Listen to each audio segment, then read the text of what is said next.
So hello everyone, welcome to crack JKSSB. I hope आप सब बहुत अच्छे से होंगे।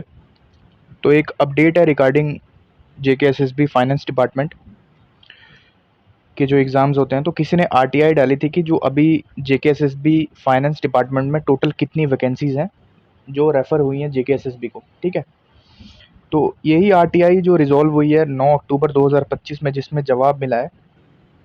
पहला, सब इंस्पेक्टर फाइनेंस अकाउंट की जो वैकेंसीज़ हैं सब इंस्पेक्टर फाइनेंस की, टोटल 61 वैकेंसीज जो हैं वो रेफ़र हुई हैं, जिसमें से 22 हैं कश्मीरी डिवीज़न की और 32 हैं जम्मू डिवीज़न्स की। ठीक है, और 7 जो हैं वो हैं जम्मू डिवीज़न की एक्साइज़ डिपार्टमेंट में।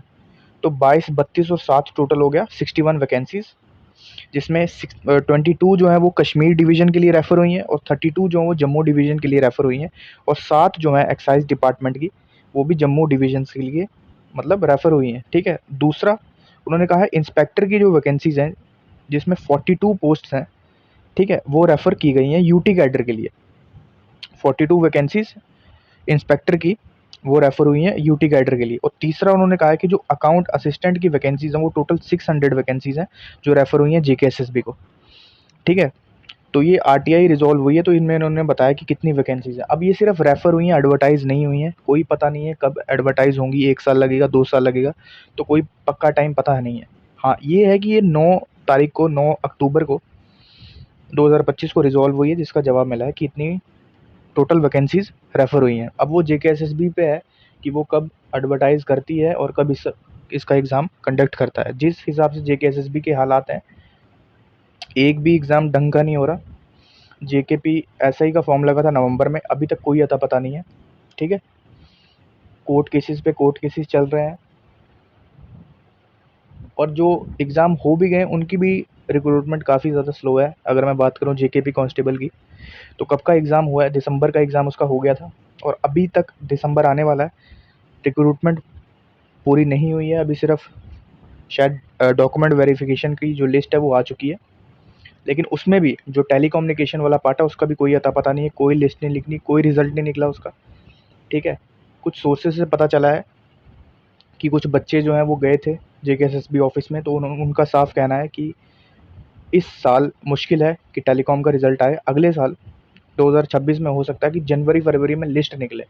ठीक है, तो इस हिसाब का मतलब इतना स्लो प्रोसेस है जेकेएसएसबी का, आप हिसाब लगा सकते हैं। एक भी जो रिक्रूटमेंट है वो ढंग से नहीं हो रही है। ठीक है, एग्ज़ाम हो भी रहा है तो काफ़ी ज़्यादा उसमें डिले हो रहा है, कोर्ट केसेस चल रहे हैं, पता नहीं क्या क्या चल रहा है, इंटरनल मैटर कुछ चल रहा है। तो मतलब कोई रैपिड एक्शन नहीं है एग्ज़ाम का। ठीक है, फास्ट ट्रैक प्रोसेस कुछ भी नहीं है, बिल्कुल स्लो एंड स्टडी सब कुछ हो रहा है। एक प्रॉपर रिक्रूटमेंट होने में 1.5 से 2 साल लग रहा है, तो इसमें जो स्टूडेंट्स हैं उनका ही लॉस है। ठीक है, कईयों की ओवर एज हो रही है तो वो एग्ज़ाम देने के लिए एप्लीकेबल नहीं हो रहे हैं, तो ये काफ़ी ज़्यादा एक प्रॉब्लम है जो अभी स्टूडेंट्स जेएंडके में फेस कर रहे हैं। और एक और अपडेट है रिलेटेड टू, ऐसी ही अपडेट है रिलेटेड टू जेकेपी एसआई और कांस्टेबल की अपकमिंग जो फ्यूचर में एडवर्टाइज होंगी उसकी पोस्ट। तो इसमें भी किसी ने आरटीआई फिल की थी, जिसमें पूछा गया था कि सब इंस्पेक्टर और कांस्टेबल की और कितनी वैकेंसीज हैं डिपार्टमेंट में जो रेफ़र हुई हैं जेकेएसएसबी को।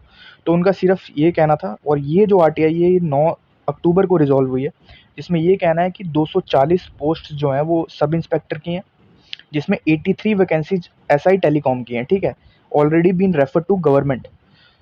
और सिमिलरली 3000 वैकेंसीज हैं जो रेफ़र हुई हैं जेकेएसएसबी को, जिसमें से जो 20 हैं वैकेंसीज वो टेलीकॉम के रिलेटेड है। ठीक है, तो इतनी ज़्यादा वैकेंसीज हैं डिपार्टमेंट के अंदर, लेकिन एडवर्टाइज नहीं हो पा रही हैं। इसका रीज़न क्या है, किसी को कुछ नहीं पता। तो सिंपल जो डिपार्टमेंट है वो कह रहा है कि हमें इतनी पोस्ट चाहिए। फॉर एग्जांपल हमें 600 अकाउंट असिस्टेंट की पोस्ट चाहिए, जिसमें 61 सब इंस्पेक्टर है, इनका रिक्रूटमेंट आप कंडक्ट करो। अब जेकेएसएसबी इंटेंट तो रिसीव कर रहा है, डिटेल भी वेरीफाई करता होगा। ठीक है, कैटेगरी वाइज ब्रेकअप करता होगा, पे लेवल डिसाइड करता होगा, एलिजिबिलिटी उस पर रखता होगा, लेकिन ऑफिशियल एडवर्टाइजमेंट इशू नहीं होती है। इसका रीज़न कुछ पता नहीं है क्या है। ठीक है, अगर देखा जाए इंटेंट फॉरवर्ड कर दिए डिपार्टमेंट ने। ठीक है, रिक्रूटमेंट प्रोसेस ऑफिशियली स्टार्ट हो गया, लेकिन जो पहला स्टेप है एडवर्टाइज करने का वो कब होगा, वो तो होगा ही नहीं। अब पता नहीं कब होगा भाई, ठीक है। तो ये 2-3 साल से यही चल रहा है, रेफ़र हो रही हैं लेकिन एडवर्टाइज़ नहीं हो रही हैं। देखते हैं। अब आई होप जो ये कांस्टेबल की रिक्रूटमेंट जो अभी चल रही है, यही जल्दी से जल्दी कंप्लीट हो जाए, फिर एसआई की हो, ठीक है। नायब तहसीलदार पे भी इशू चल रहा है। आप देखते होंगे मैं उस पे वीडियो करीब एनटी पे मैं वीडियोज़ डालता था एमसीक्यू की। 2 ढाई महीने से मैंने उस पे वीडियो नहीं बनाई है, उसकी जो एमसीक्यू सीरीज़ थी। यही रीज़न है कि कोई डेट ही नहीं निकल रही है एनटी की, उस हिसाब से बंदा एमसीक्यू की प्रैक्टिस करे, ठीक है। तो चलिए, जब भी एग्ज़ाम होगा होगा, आप अपनी जो तैयारी है वो अच्छे से करिए। यही अपडेट थी रिगार्डिंग जेकेएसएसबी फाइनेंस डिपार्टमेंट की जो वैकेंसीज़ हैं और जो जेकेपी एसआई और कांस्टेबल की जो वैकेंसीज़ रेफ़र हुई हैं उसके रिलेटेड, ठीक है। आई होप जेकेएसएसबी इस पे कुछ एक्शन ले और जो जितने भी उसका प्रोसेस है उसको फास्ट ट्रैक मोड पे डाले। ठीक है गाइज़, ये थी अपडेट आज की। थैंक्स।